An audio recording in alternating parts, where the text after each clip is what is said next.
Welcome back to Access Anime. My name is Henshin Ikeda, and today I'll be doing a walkthrough and review of Maoyuu Maou Yuusha Episode 10. Now, if you remember from the last episode, we find out the Allied Merchant wants to replace the Council of 10. For what reason? We don't even know the members of the Council of 10. So what's the real reason? We really don't know. Moving on past that, we do find out the fake Mao is now being taken into custody by a messenger from the church. Now apparently the church is calling Mao a heretic and they want to put her on trial. But you know what, this messenger, he kind of loses it when the crowd sides with the fake Mao and he tries to execute the fake Mao on the spot. Well, guess what? The Winter King doesn't like what he's seeing, and because of the support he's seeing from his own people, he says, you know what? Mao has my protection. I'm jumping in there. Guess what? My country, as well as myself, we protect Mao 100%. So guess what, church? Back the fuck away. And then the nun. Yes, the nun from the Lakeside Convent. She jumps in, and she basically says, guess what, Mao? We declare her as a saint. I'm like, wait a minute. You just declared the Demon King, well, the fake Demon King, as a saint. Now, I don't know if these people are actually going to find out that the real Mao is the Demon King or not, but when they do, how the hell does being a saint factor in here? Is that possible? We really don't know. However, we are taken to a different scene toward the end of the episode with a new character. Now, it looks like a demon. The skin color is blue, so I'm assuming it's a demon, but we really don't know the name of this demon. But again, that's where the episode ends, and I'll have my final thought and rating at the end of the clip, so stay tuned. But let's dive right on in. So we open up this episode with the fake Mao, and apparently the Winter King as well as the nun are having second thoughts on their reactions they had when the messenger from the church showed up. I mean, they sided with the fake nun based on the people that were around them, and they don't believe they did the right thing. They kind of are having second thoughts. I mean, they're still going to go ahead and support Mao, but I mean, they kind of fucked up Yuusha's plan. I mean, it would have been a little easier to do what Yuusha wanted to do instead of doing what they wanted to do, so they kind of botched it, just a little bit. But moving on past that, we do find out the country, the Winter King's country, is leaning more toward independence. So that's definitely perfect timing. And again, that's where we open up with. Moving on past that, we are taken to a different scene with Yuusha. Now, he doesn't understand what the church and the central nations actually want out of this. I mean, war seems too easy. War is an easy answer for the central nations. I mean, war benefits the central nations because they're in poverty. So funding for war, giving more money out for war kind of helps them. But as for the church, why are they really doing this? Is it for the attention? Do they like being the only religion around? We really don't know. I mean, they are kind of arrogant in my opinion, but I really don't agree with that. There has to be some other reasons why. But guess what? The nun, she speaks up to Yuusha. She basically explains to him that the central nations, as well as the church, they want everyone under one banner. Now that makes more sense. It kind of does. But we are taken to a different scene, and guess what? Information. I love this. We finally get more information. I mean, this anime series is ending, so more information is good information. Now, apparently, by stealing from others, the central nation as well as the church, they can create their own stratified society with themselves as the leaders. Okay, that makes more sense. A couple question marks every so often when I hear that, but it does make sense. Again, it's more relating to what the nun was saying. Because if the church and the central nations are the only ones up top and there's no one below them, they get to make all the rules. So yeah, of course that makes more sense. So we are taken to a different scene while the Winter King and Yuusha and everyone else are talking within the mansion. The little maid, yeah, that little girl, she shows up with pie. I'm like, oh my god, this is my favorite scene. Oh, screw it, this is my favorite scene. Yeah, the little maid, she shows up with two pies, strawberry pie and pear pie. Okay, I've never heard of pear pie, but I'm sure it probably tastes amazing. But Yuusha, as they're talking about the central nation as well as the church, looks at both of the pies she has, and he comes up with some idea. Now, we don't know what his idea is, but I'm sure it's a good one. I mean, it's Yuusha we're talking about. Now, we are taken to a different scene the next day, and again, more information. Apparently, the Lakeside Convent, they want to form their own church that's separate from the actual church, and they want to call it the True Church of the Light Spirit, and they want to make it the new national religion. Okay, they got balls. Big cojones there. I can't wait to see what's going to happen. Now, we are taken to a different scene with the Allied Merchant, and he's being referred to as the Chairman. So the Chairman is what he's being called. We still don't know what his real name is, which is kind of a slap on the face. Now, he knows this idea is not Mao's. He just knows right off the bat, this has to be Yuusha's idea. I mean, only Yuusha would come up with the Lakeside Convent forming their own church. I mean, Mao's nowhere to really be seen. So yeah, it's Yuusha. And he starts to laugh, and he calls Yuusha a genius. Really? Did you just compliment Yuusha and he's not even around you? Son of a bitch. This is where Yuusha would have been nice to see Yusha's reaction being called a genius by the one person that, has been kind of far off from him. Now, obviously, we are thrown with a little information about the Council of 10. I mean, we really don't know shit about the Council of 10, and we still don't. But anyways, the chairman, which is, the allied merchant, he speaks up about the Council of 10. He points out, well, he doesn't really point out, he's being told that 3 of the Council of 10 members were actually backing up the Central Nation as well as the Church, while 2 of the members backed the Southern Triad, which is what the Winter King is kind of a part of. Now, the rest of the members, which are the other 5, they're becoming neutral. They're remaining neutral to see who's going to come up top to side with. So they're pussying out. Figures. There's got to be some pussies within the group. There you go. And sadly, we don't know any of the members of the Council of 10. However, we are taken to a different scene with Yuusha, and he finds out that there are only 218 or so members, or should I say, people show up within the Winter King's territory to support this new religion, and he was expecting more. Okay, you just created a new religion. It doesn't just happen overnight. You're going to get all this frickin' support, so give it time. But I see where Yusha's coming from. He was hoping for more people to fight the church in general as well as the Central Nations.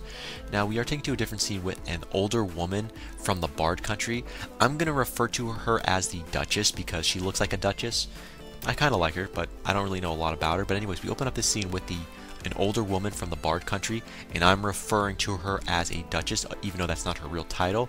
And she's suggesting to everyone, she's giving everyone an idea that maybe we can create a song, and this would actually help us in general, compensate people to sing about our new teachings, our new religion. And it's basically another way to spread the word out in general. And I thought that was just ridiculous and stupid. But you know what? I don't fucking care. At least it's an idea, right? Wrong. The maid jumps right in. I love this girl. This is the fake Mao, by the way. The girl that impersonated Mao in general. Yeah, we open up the scene with the maid, and she basically shuts down this Duchess's idea. So this woman from the Bard country, her idea was already being shot down by a non-noble, a maid.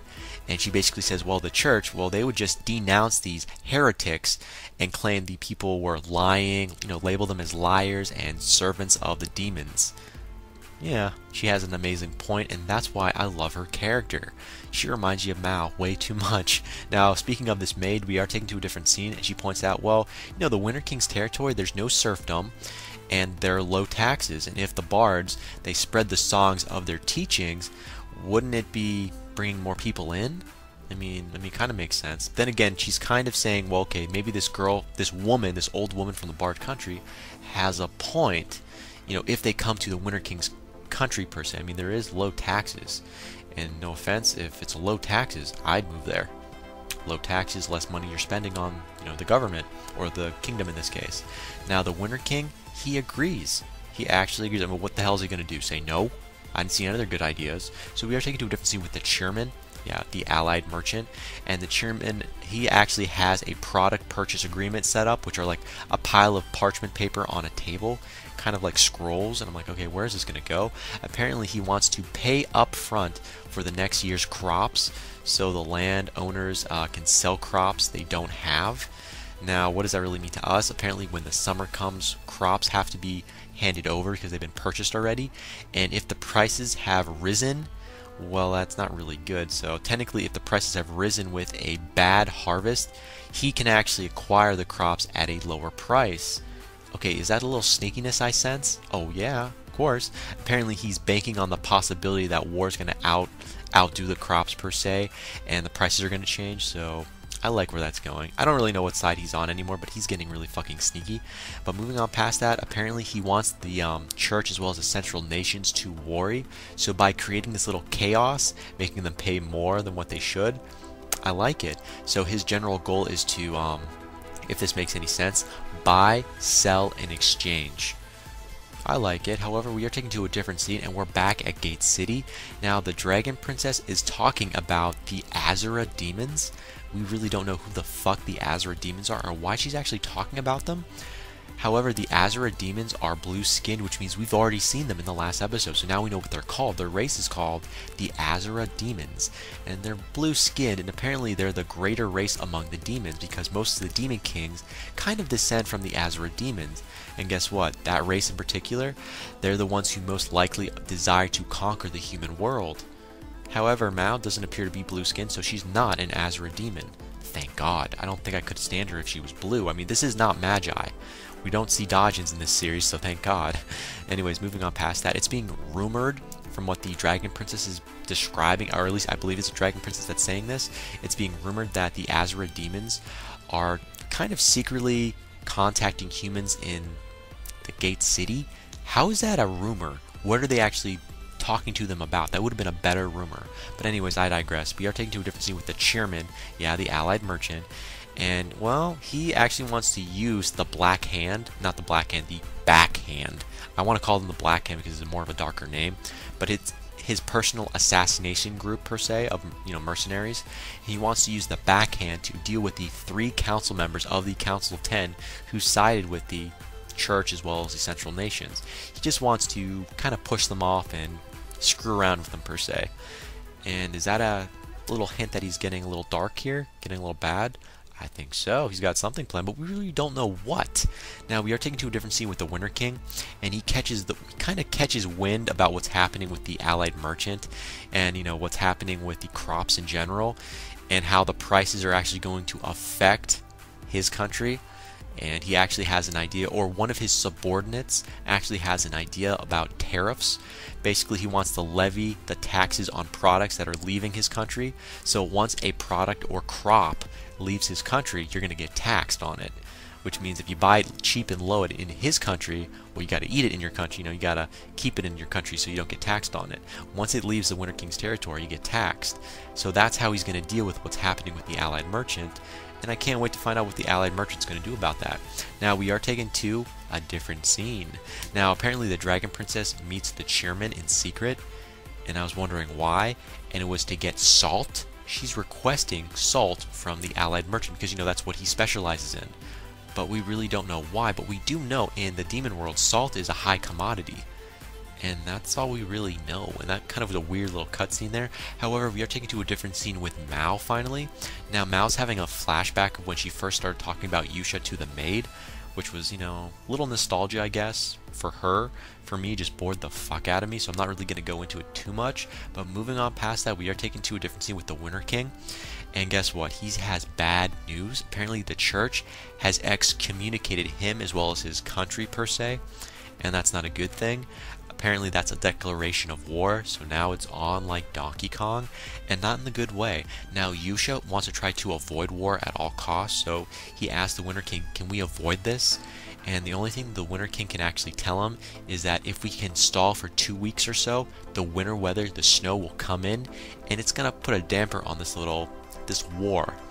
And that's what they're banking on. And again, that's where the episode ends. As for final thoughts, is this snow going to actually occur? Well, okay, magic does exist, so I have no doubt that the snow might come in effect. But think about this. If one side can use magic, I'm pretty sure the other side might be able to use magic as well. Just putting that out there. Now, moving on past that, what about this Allied merchant that's being called a chairman who is actually infatuated with Mao to an extent, or at least has a love interest? What is his real objective here? I mean, he wants to change the Council of 10. He wants to rise, buy crops and screw people over. And is this to benefit himself or Mao or the cause? Where does he stand? It's kind of a fucked up situation here. I thought he was a bad guy. Now he's a good guy. Now I don't know what the hell to call him. I really don't. And moving on past that, one more final thought. The Azura demons. What is your true goal? And when do we get to see more of you? We really don't know. But again, that ends it for my final thoughts. As per my rating, 4 out of 5. Yes, there were no fight scenes technically, but this was an information episode. We got a lot of information we needed to hear, and it was drama. We got to see emotional drama, and I loved it. So again, final rating, 4 out of 5. And again, guys, that ends it for my walkthrough review of Maoyuu Yuusha episode 10. But definitely comment down below, let me know, thumbs up, thumbs down. Definitely subscribe, check me out on Twitter, and follow me if you like. But again, guys, let me know what you thought of this episode, and let me know what you think's gonna happen in the next episode that's coming out. Guys, I gotta hit the bricks, I gotta go, and before I go, I gotta say it, and I always say it, you can't stop the access, but you can watch the feed. I'll see you later, guys.